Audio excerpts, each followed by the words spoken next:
Bom dia. A partir dessas videoaulas, nós vamos considerar, de um modo especial, dois textos de Freud. Um publicado em 1931, que se chama Sobre a Sexualidade Feminina, e o outro, publicado em 1933, que se chama A Feminilidade. Esses dois textos estão publicados nas obras incompletas de Sigmund Freud, que têm sido editadas aqui no Brasil pela Editora Autêntica. Então, o tema que nós vamos tratar nessas aulas envolve o que eu poderia chamar de a sexualidade feminina e a feminilidade, formulações freudianas. Então, de início, eu vou fazer uma localização histórica em relação a esses dois textos e a esse tema, e já adianto que ao longo dessas aulas também, como vem acontecendo, eu vou me referir a certos referenciais lacanianos, ainda que o meu foco são realmente os textos de Freud e as formulações de Freud sobre a sexualidade feminina e a feminilidade. Então, a gente pode considerar, do ponto de vista dessa localização histórica, que o tema da sexualidade feminina e da feminilidade, embora já abordado por Freud em outros textos, que a gente também já viu aqui, sobre o desenvolvimento da libido, sobre a organização genital infantil, a dissolução do complexo de Édipo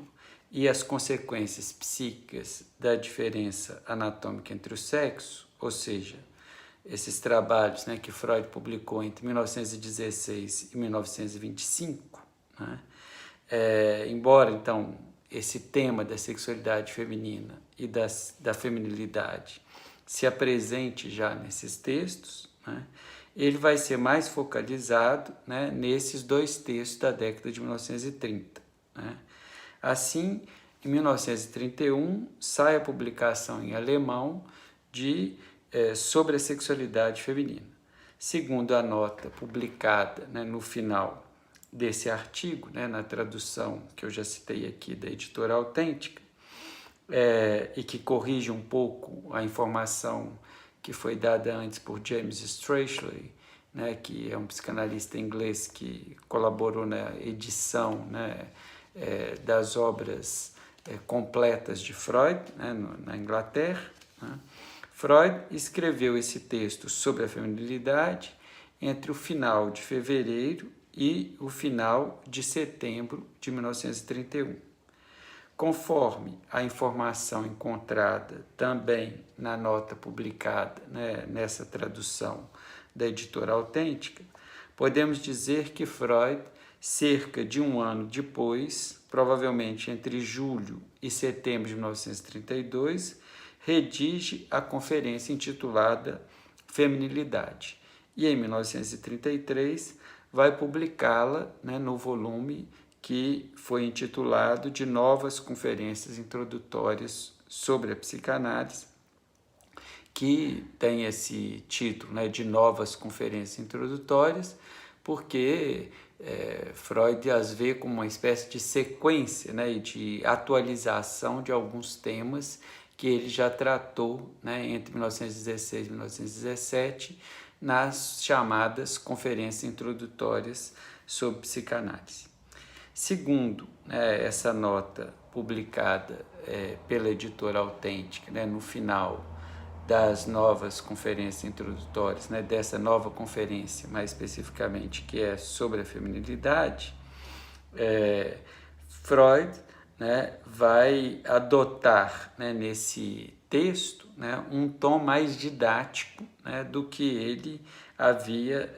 adotado no texto da sexualidade feminina. Mas ele introduz, com relação a esse primeiro texto de 1931, sobre a sexualidade feminina, algumas novidades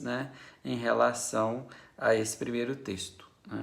Além disso, tanto o texto de 1931 quanto a conferência publicado em 1933, retomam, né, em grande parte, mas também fazendo algumas considerações novas, elaborações já apresentadas em 1925 no texto Algumas Consequências Psíquicas da Distinção Anatômica entre os Sexos. Desde o final desse texto, 1925, e mais especificamente no último parágrafo, né, Freud alude, né, no último parágrafo desse texto, 1925, né, algumas consequências psíquicas da distinção anatômica entre os sexos. Freud vai fazer alusão a artigos de Karl Abraham, né, um artigo de 1921, intitulado Manifestações do Complexo de Castração na Mulher, a um artigo de Karen Horney, publicado em 1923 e intitulado Sobre a Gênese do Complexo de Castração nas Mulheres, e também há um artigo de uma outra analista chamada Helene Deutsch, intitulado Psicanálise das Funções Sexuais Femininas, publicado em 1925. Então, Freud retoma, né, os artigos, né, nesse último parágrafo, esses artigos publicados, né, por outros analistas, né, na verdade, duas mulheres, né, Horney e Deutsch, e um homem, Abraham, e ele vai, né, nesse último parágrafo do texto de 1925, né, reconhecer o valor das contribuições desses autores, né, mas ele vai sustentar, né, que nesses trabalhos, né, e aqui eu estou citando, abre aspas, muito pouca coisa, né, aliás, muita coisa toca de perto na sua apresentação, fecha aspas, mas ao mesmo tempo ele demarca, né, as suas considerações, a sua diferença, né, em relação às suas próprias considerações, talvez por isso eu fiz o ato falho, né, de dizer que era muito pouca coisa, né? Então Freud diz que, retomando aí, que muita coisa toca de perto, né, no que concerne a sua apresentação, né, as elaborações de Abraham, Horney e Deutsch, né, mas, ao mesmo tempo, ele demarca a sua diferença, né, quando sustenta, né, que nos trabalhos desses analistas não há, e aí abre aspas, nada que coincida completamente, fecha aspas, com suas propostas, né? Então, o texto de 1925, na página 271 da edição autêntica. Por sua vez, em Sobre a Sexualidade Feminina, né, em 1931, então cerca de 6 anos depois, Freud volta a citar, né, na página 305, né, no 35º parágrafo desse texto, o mesmo texto de Karl Abraham sobre o complexo de castração feminino, né? Ele também vai citar Helene Deutsch, mas em um novo texto, né, intitulado O Masoquismo Feminino e Suas Relações com a Frigidez, publicado em 1930, e também ele vai citar Karen Horney, né, num outro texto, num novo texto, intitulado Fuga da Feminilidade, publicado em 1926. Freud também vai se referir, né, nesse artigo, né, de 1931 sobre a sexualidade feminina, nas páginas 305 e 306, né, no 35º e 36º parágrafo, né, os trabalhos já publicados por Jeanne Lampler de Groot, que se intitula Sobre a História do Desenvolvimento do Complexo de Édipo na Mulher, publicado em 1927, um trabalho de Otto Fenichel, intitulado Antecedentes Pré-Genitais do Complexo de Édipo, publicado em 1930, né? E na página 307, 38º parágrafo, Freud também faz referência, né, a um artigo, né, chave também dessa discussão, publicado por Ernest Jones, intitulado O Desenvolvimento Precoce da Sexualidade Feminina. Ernest Jones publicou esse artigo em 1928. A posição de Freud com relação a esses psicanalistas, né, que hoje, após o ensino de Lacan, chamamos de pós-freudiano, não se altera. Ele reconhece, né, como ele já o fazia em 1925, a propósito desses trabalhos, né, desses analistas e também de outros trabalhos que eles publicaram, né? Ele reconhece o trabalho, né, quanto, né, ao que ele próprio, na conferência de 1933, denomina explicitamente, né, abre aspas, de enigma da feminilidade, fecha aspas, né? Então, a página 314, o segundo parágrafo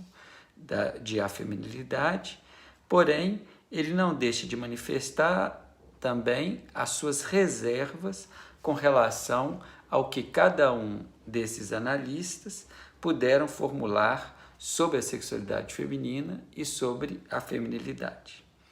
Parece-me que entre os pós-freudianos, a única a que Freud não faz qualquer ressalva é uma analista chamada Ruth Mac Brunswick, que em 1928 publica, né, um texto intitulado A Análise de um Delírio de Ciúme e evoca de modo pioneiro a especificidade que a fase edípica tem na sexualidade feminina e no desenvolvimento da feminilidade, né? Acho que Freud não faz nenhuma ressalva a Brunswick, né, ou a Mac Brunswick, porque em suas elaborações publicadas em 1931 e em 1933 sobre o sexo feminino, né, nesses dois textos que eu estou discutindo aqui, ele passa a destacar, como nunca pôde fazê-lo antes, né, que são justamente, né,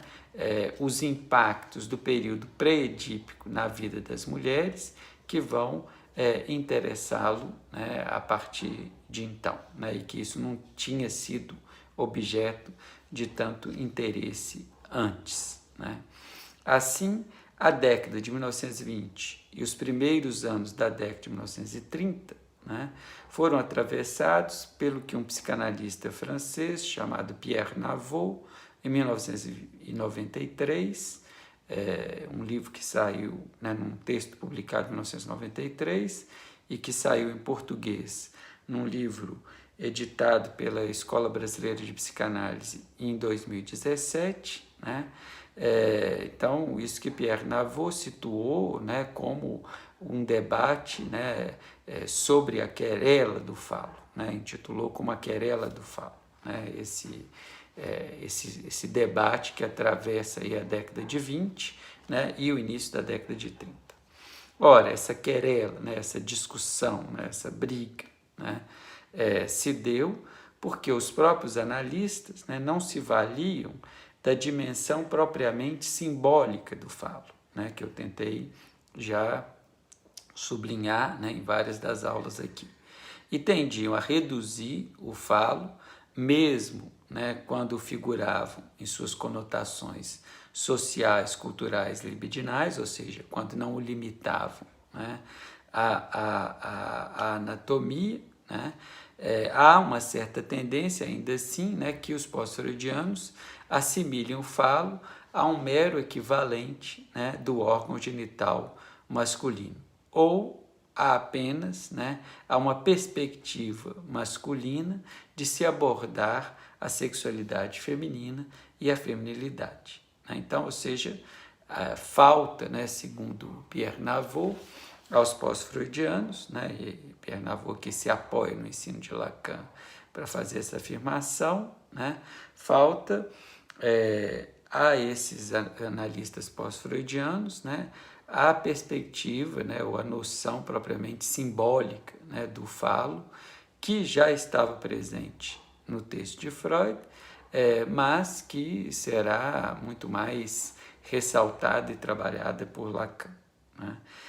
Então, a apresentação do falo, né, como o que extrapola a anatomia, né,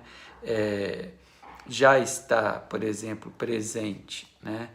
no texto de Freud de 1923, né, intitulado A Organização Genital Infantil, né, então, falar de uma organização genital na infância, né, onde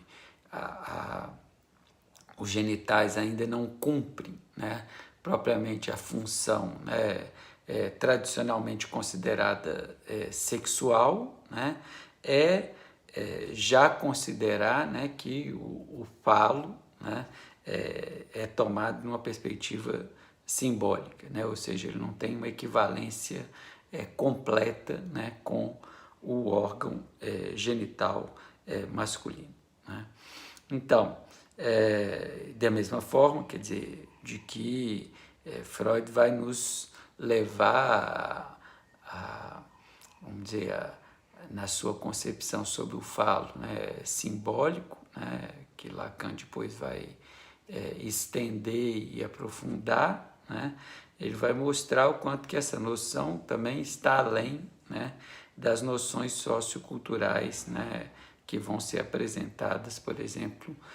nos nossos dias, né, mais especificamente pelas chamadas, né, teorias ou estudos, né, de gênero, né. Sublinho, por um lado, que quando Freud entra, né, nesse debate, né, com outros analistas formados direta ou indiretamente por ele, né, manifestando seu apreço, né, pelo trabalho desses analistas e, ao mesmo tempo, marcando sua diferença, né, em relação a eles, é para manter uma orientação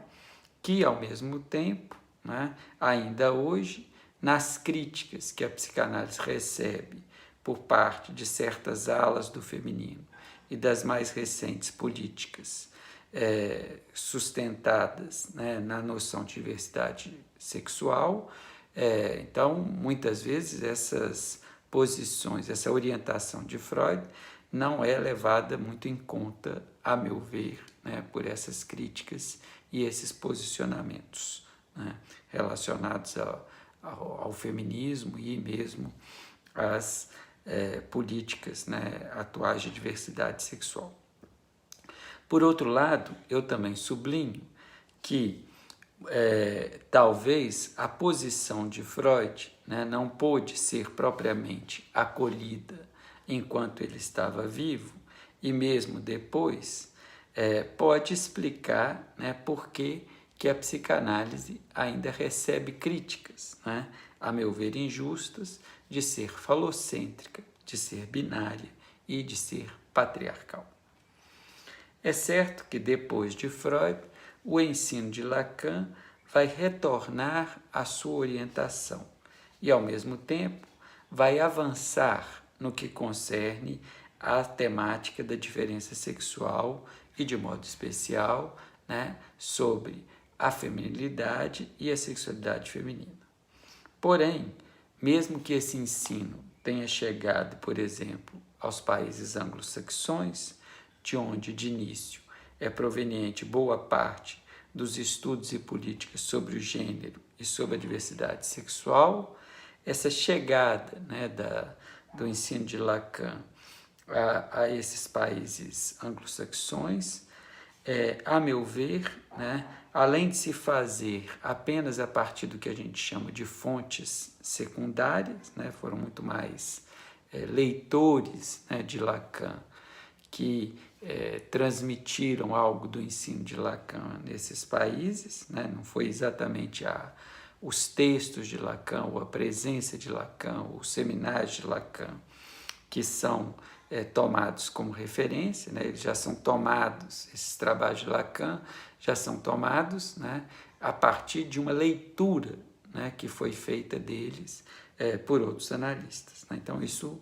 não deixa de ser um problema, né, porque não é ao Lacan que esses estudos têm acesso, né, diretamente, mas já é um Lacan lido, né, por outros analistas, né? E além disso, né, desse problema relacionado ao que a gente chama, né, fontes secundárias, né, e os problemas que elas levantam, né, quando elas se tornam uma referência privilegiada, né, na verdade elas precisam ser referências secundárias, né, como o próprio nome diz, né, a gente vai ver que muitas vezes o ensino de Lacan também vai chegar, né, aos países anglo-saxões, né, sem se fazer acompanhar pela clínica, né? É notório que nesses países foram muito mais os departamentos, né, de literatura e depois, né, os departamentos do Gender Studies, né, os estudos de gênero, né, os Cultural Studies, né, os estudos culturais que abrigaram, né, as formulações lacanianas, né, e que muitas vezes esse abrigo, né, não levou em conta, né, aquilo que é muito importante, né, que são os dados propriamente provenientes da clínica, né, da clínica psicanalítica. E assim, o impacto do retorno a Freud, proposto por Lacan, e mais ainda, das inovações que o próprio Lacan introduz na psicanálise, muitas vezes, né, não se fizeram notar em várias das discussões, inclusive as atuais, sobre gênero e diversidade sexual, né, inclusive quando eles citam e criticam, né, quando essas elaborações citam e criticam, né, a psicanálise e até o próprio ensino de Lacan. Nesse contexto, né, vale citar ainda, né, em termos dessa localização, né, histórica do tema, né, da sexualidade feminina e da feminilidade, né, nesses dois textos de Freud, como que o Freud se vale, né, do que eu chamei de fontes clínicas, né, e da função da transferência, né? Então, tanto no texto de 1931 quanto no texto de 1933, né, é da clínica psicanalítica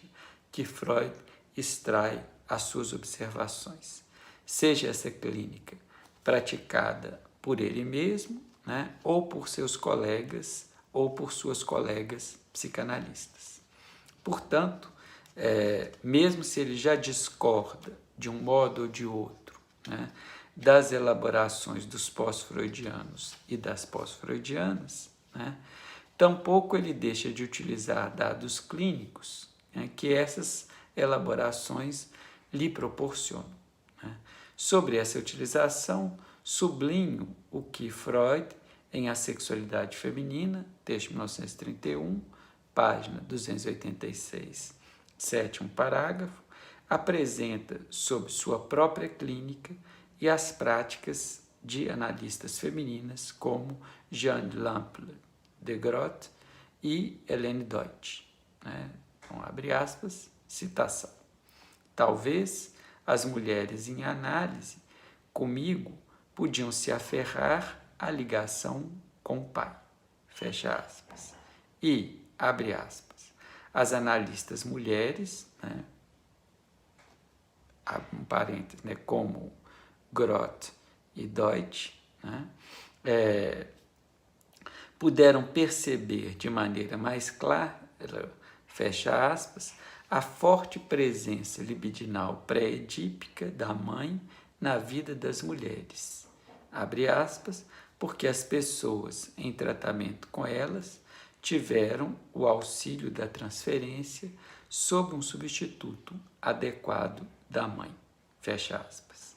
Em outros termos, Freud considera, né, que como homem, ele pôde se apresentar para mulheres que analisou, mas como um substituto paterno, né? E por isso, a importância da vida pré-edípica no desenvolvimento libidinal das mulheres se tornou mais clara, né, por essa transferência, né, de analisantes femininas com suas analistas, né, que, por sua vez, por serem mulheres, foram tomadas como substitutas da mãe. Assim, o que as analisantes mulheres revelaram para as analistas mulheres, né, o que as pacientes, né, revelaram para as suas analistas, né, trouxe para Freud dados sobre a sexualidade feminina que, pelo menos na sua época, como um analista homem, não lhe eram tão facilmente acessíveis. Porém, considero que ao trabalhar, né, sobre esses dados novos, né, provenientes da clínica das mulheres com mulheres, e nos comunicar suas elaborações, Freud nos permite ir além desse tipo de partição sexual que pode se apresentar também na transferência analítica, né, ou seja, na relação do paciente, né, ou da paciente com o seu analista ou com sua analista. Por que Freud pode nos permitir ir além? Porque através de seus trabalhos sobre a sexualidade feminina e a feminilidade, mesmo os analistas homens poderão se valer do que as analisantes mulheres tendiam a revelar mais para as analistas que para os analistas. Além disso, as elaborações de Freud me permitem afirmar que mesmo se algumas analistas contemporâneas suas tiveram acesso, digamos, privilegiado a dados sobre a importância do período pré-edípico para as mulheres, essas analistas acabaram usando, interpretando esses dados muito mais em uma perspectiva masculina que em uma perspectiva feminina. E, nesse contexto, a posição de Freud é efetivamente pioneira. Por quê? Porque mesmo sendo um analista, né, ou seja, um homem, ele quis dar à sexualidade feminina e à feminilidade as particularidades que lhes são devidas. E com isso eu finalizo, né, essa primeira parte, né, do tema a sexualidade feminina e sobre a feminilidade, desenvolvida a partir desses dois textos, né, que Freud publica, né, respectivamente em 1931 e 1933. Muito obrigado.